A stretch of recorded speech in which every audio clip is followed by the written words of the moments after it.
Under the Trump administration, we will defend the proud tradition of female athletes, and we will not allow men to beat up, injure, and cheat our women and our girls. From now on, women's sports will be only for women. Because with this executive order, the war on women's sports is over.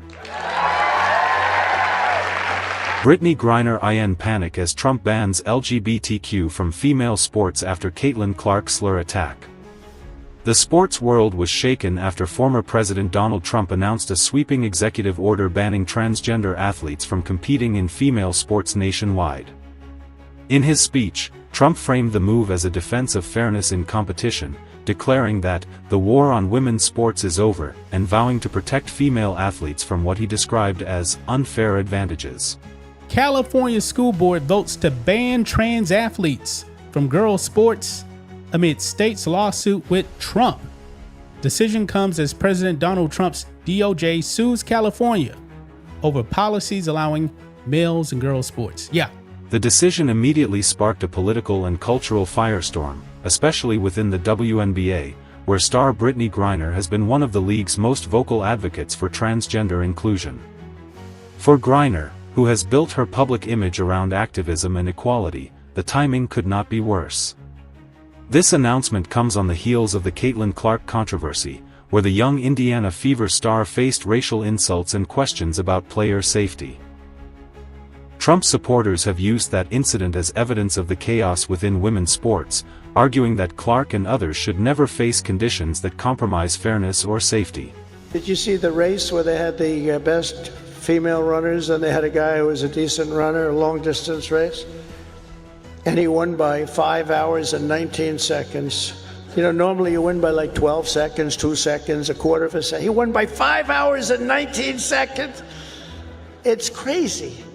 And you know, honestly, it's demeaning for women, very demeaning. These are great athletes. It's very demeaning, and we're going to protect women. We're going to protect women. We're going to protect everybody. With Clark now a national symbol of both basketball excellence and vulnerability in a turbulent league, Trump's camp has tied her name directly to their message of protecting women's sports from what they see as external threats.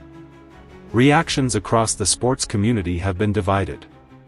Supporters of the ban argue that it restores integrity to female athletics, citing examples of biological males winning races and awards over women who trained their entire lives.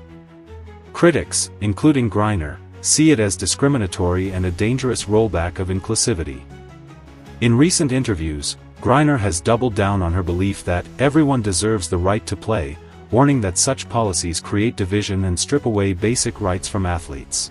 States who are aggressively moving to prevent transgender athletes playing.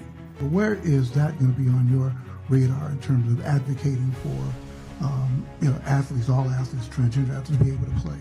Oh, I mean that ranks high on the list of things that I'll be fighting for and speaking up against. You know, everyone deserves the right to play. Everyone deserves the right to come here, sit in these seats, and feel safe and not feel like there's a threat or they can't be who they are or like it's just all eyes on them. So I think it's a crime, honestly, to separate someone for any reason.